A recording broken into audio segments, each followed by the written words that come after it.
ninyo ang isang bangkang malaki na dadaong po dito sa amin sa baybay dagat ng Barangay Gis ng mga tiga Mamburao. At eto po't hinihirang-hirang po nila ang mga iba't ibang uri po ng klase ng isda na namamahala po dito ay ang aking pong balai na si Albert Almoreda. Maya-maya po makikita na po ninyo ang kanila pong magagandang isda na iba't iba pong klase talaga.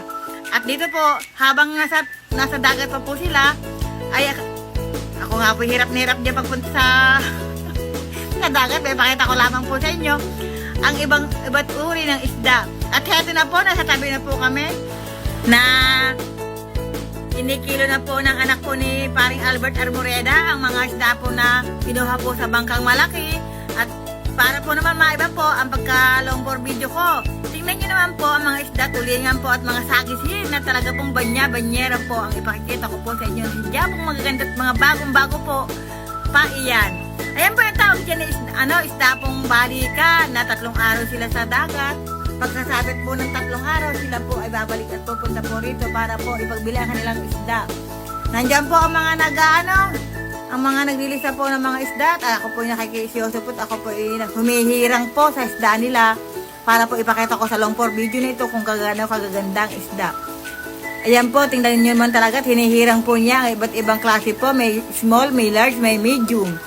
Ganito po talaga sa amin pag po magbebentahan po talaga ng isda, hinihirang po, hindi po basta-basta na po. Ang pagbebenta, meron pong medium, meron pong large, at meron pong small.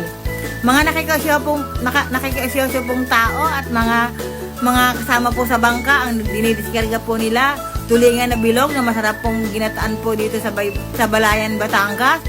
At ang akin po anak nakikasyoso at baka po makakaulam.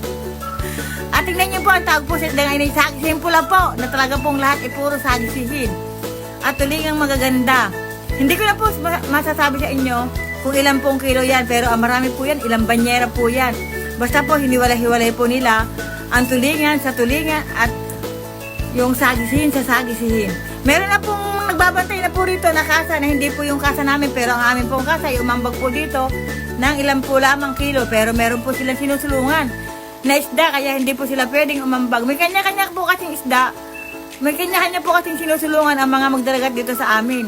Yung pambangkang malaki ngayon, meron pong sinusulungan. Ayaw pong magpakilala at ayaw pong sumama sa video ko. Tingnan nyo ba't kagaganda ng mga sagisihin pula na sadya po namang mapapawaw kayo sa ganda. Ayan po, ang tigalista po rito, sekretary po ng nakabenta po ng isda. At ayan po ang anak po ng aming pong balay. At ayan po ang tulingan na sadya pong napakaganda. Sana po lagi nyo po suporta si Nanay Estiron. Pa-share po, yung follow po naman. Siya, marami pong salamat mula sa puso ni Nanay Estiron.